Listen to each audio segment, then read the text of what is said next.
A further example that I can mention in this context is the regulation of crypto assets and stablecoins. It has also been mentioned earlier this morning, where I believe also that we are fast. How did it fail? I think it fails through irrelevance. Like it fails to be relevant to people on a daily basis. Hey there, future millionaires. Welcome back to the channel. I'm so pumped you're here with me today. No matter where you are in this amazing world, I hope you're having an absolutely fantastic day. Today we're diving deep into XRP, and I've got to kick things off with this brilliant insight from Vincent Van Code that really got me thinking. You know what's crazy? Everyone's always like, oh man, if I had just bought Bitcoin at $1, I'd be a billionaire right now. But here's the reality check, and this might sting a little. 99% of people would have sold that Bitcoin the moment it hit $100. And what about those wild roller coaster rides? Like when Bitcoin crashed from 10,000 all the way down to 1,000, then shot back up again. To actually hold through all that chaos from $1 to 100,000? You'd have to be either incredibly disciplined or, as Vincent puts it, maybe a little mentally unstable.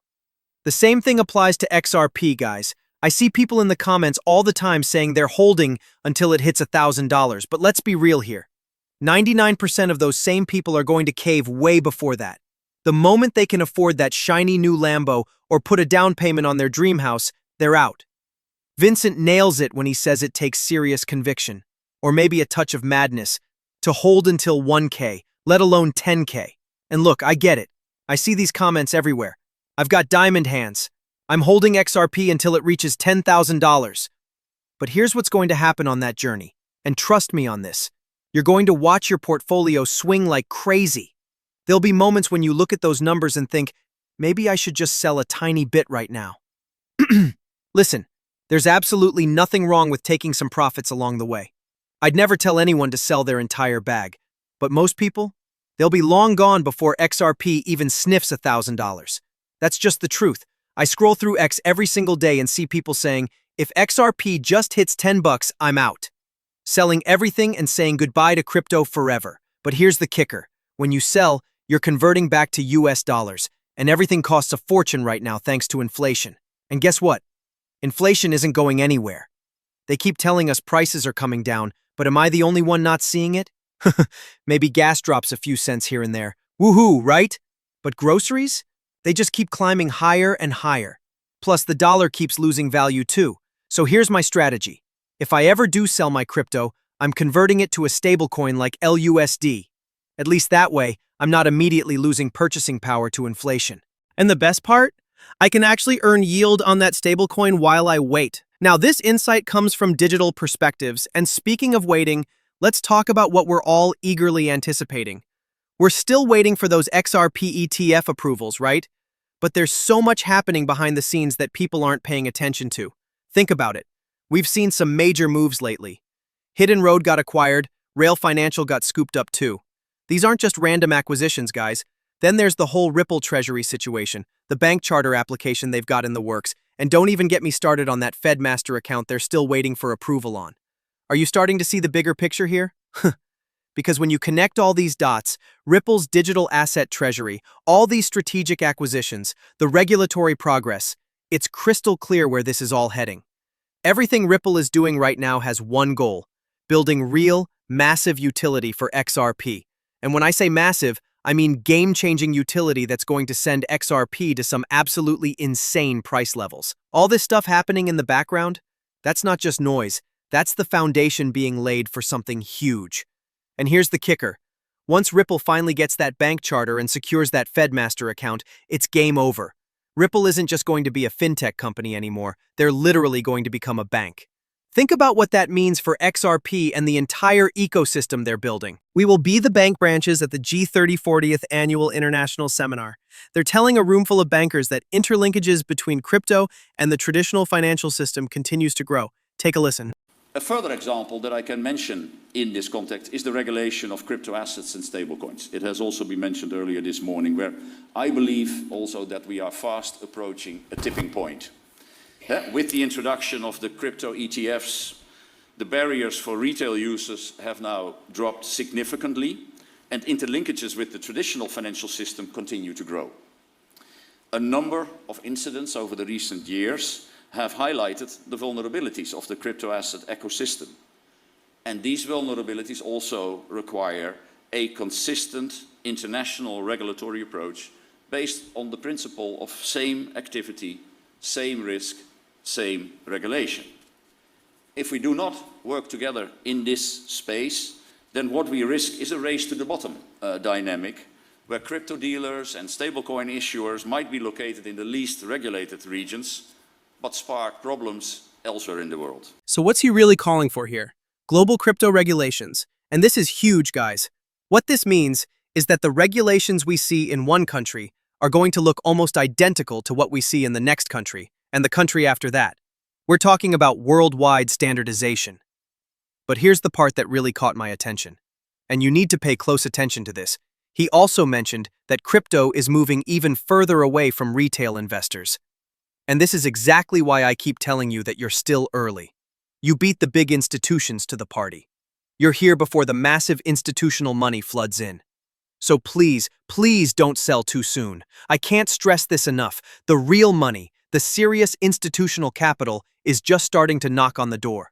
We're literally standing at the edge of a massive shift where trillion-dollar institutions are about to pour into this space.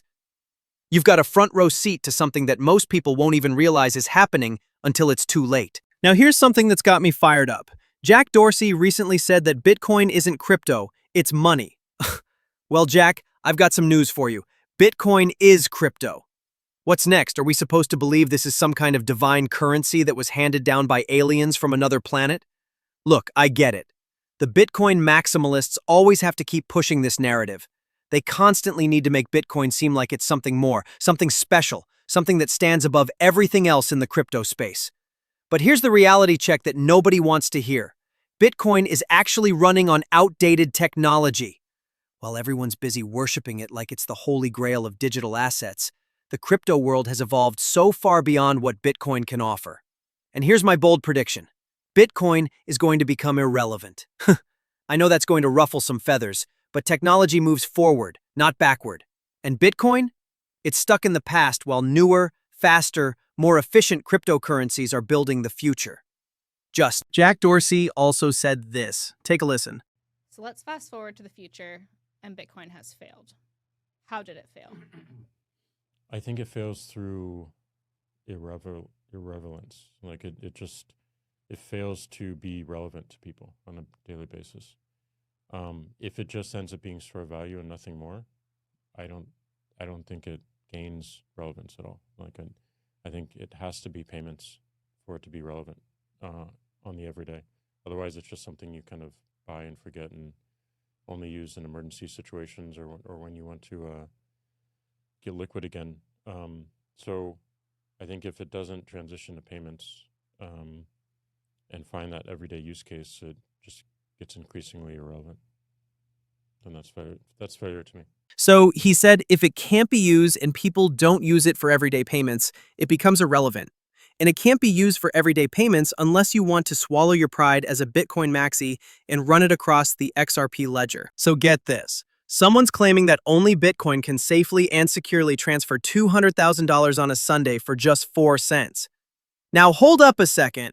This is either a complete fabrication or, and here's the plot twist, this transaction was actually done on the XRP ledger. Look, I'm going to be straight with you about Michael Saylor.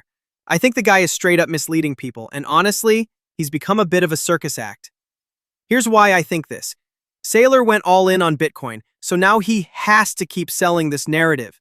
His entire reputation and fortune depends on it. And it's not just Saylor. You've got Jack Mallers, Jack Dorsey, all these Bitcoin maximalists pushing the same story. But here's what I think is really going to happen, and this might shock you. These big names are going to exit their positions while retail investors like us are left holding the bag when this whole narrative finally crumbles. But here's the kicker that nobody talks about. You can actually transact Bitcoin over the XRP ledger. Yeah, you heard that right. The very technology they're trying to compete against can actually handle Bitcoin transactions better than Bitcoin's own network. So Max Avery dropped some serious knowledge here, and I want you to really listen to this. XRP moves money across borders faster and cheaper than almost anything else out there. period. But here's what makes it even more impressive. The XRP ledger isn't just fast and cheap, it's got tons of institutional features built right into it. We're talking massive, enterprise-grade implementations that can handle real-world banking needs. And this is exactly why financial institutions are actually using it, not just talking about it at fancy conferences like they do with other cryptocurrencies. But then I get this question all the time. If XRP is so amazing, why does the price action feel so dead? Why isn't it pumping like crazy? Here's the thing, and this might surprise you. XRP's stability isn't a bug, it's a feature. Think about it. XRP gets pulled into the gravity of traditional finance because banks and payment providers need stability to actually adopt it. XRP wasn't designed to pump on retail speculation like some meme coin. It's built to slot seamlessly into existing financial systems without breaking them. That's the whole point. And look at what happened after the SEC case got resolved earlier this year. Perfect example. Ripple paid just a fraction of what everyone expected. They got that crucial regulatory clarity and boom! More institutions started testing XRP and building on the XRP ledger. The foundation is being laid, guys. This isn't about quick pumps. It's about building something that lasts. Now, let's talk about something that's absolutely mind-blowing. The work happening with tokenized securities on the XRP ledger.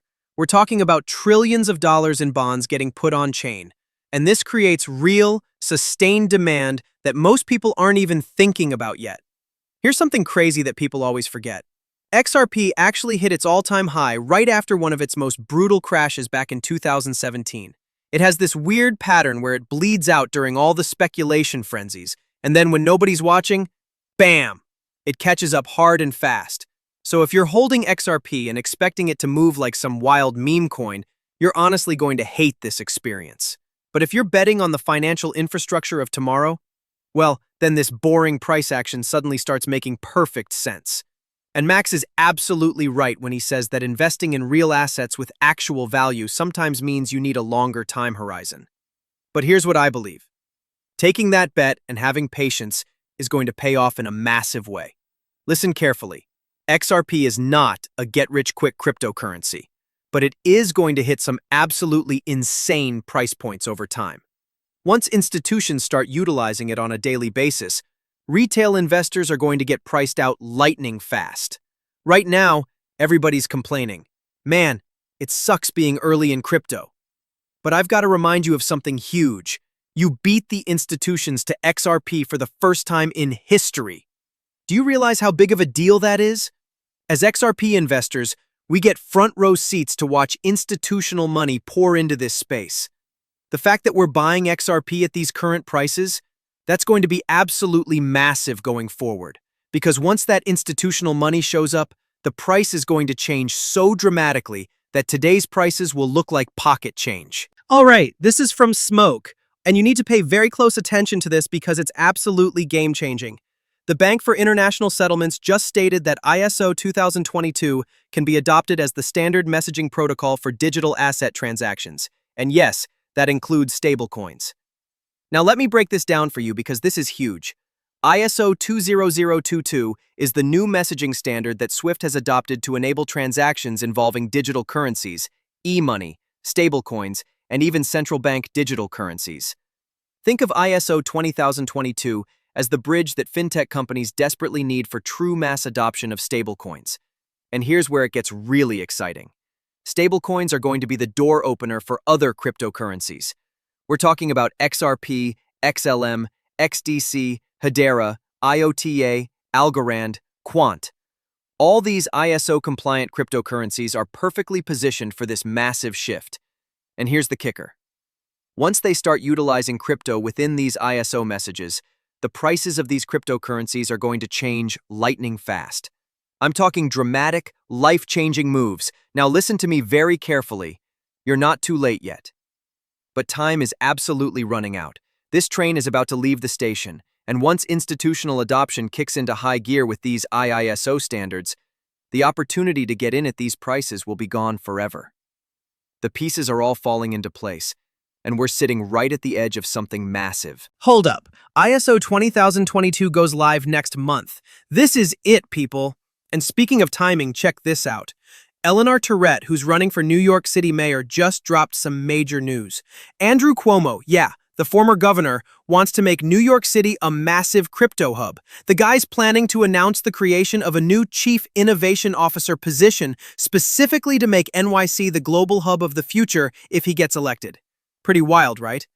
But here's what's really going on, and I want you to see right through this. All these candidates, all these politicians, they're suddenly embracing crypto like it's their best friend. And you know exactly why they're doing this. They want the crypto vote.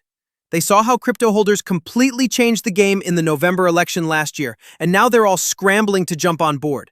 They're hoping that getting the crypto community behind them will push them ahead in their elections. But here's the thing that really gets me fired up. The time to embrace crypto was years ago.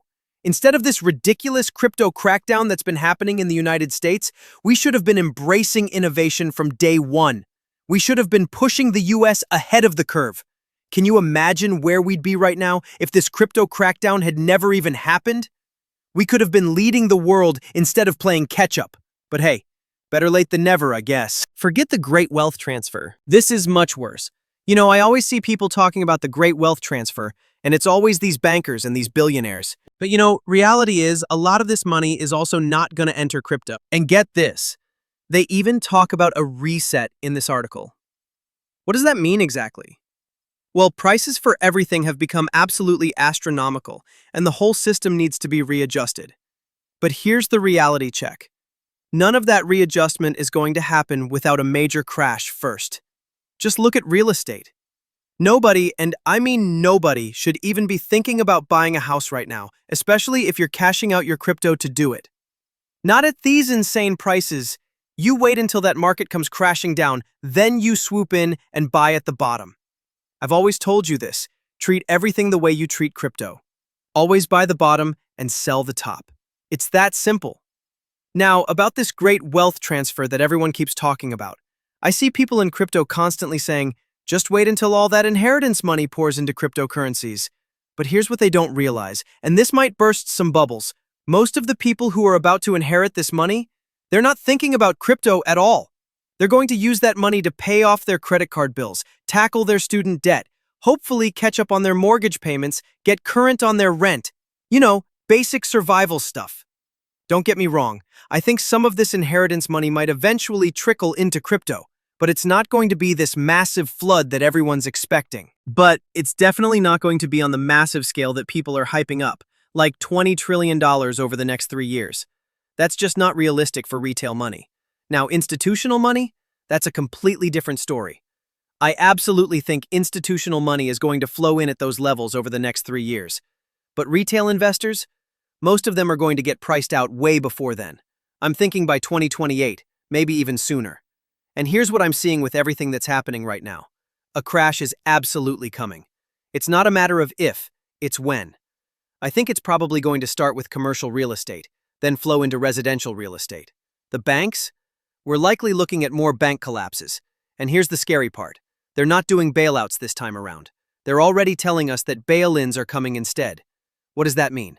The bank closes its doors, shuts off the ATMs, and your money gets trapped inside. This is exactly why I've been telling you for so long. The banks are never going to make you rich. You're way better off putting your money into crypto because right after this crash, we're going to see the rise of the phoenix. And that phoenix is XRP.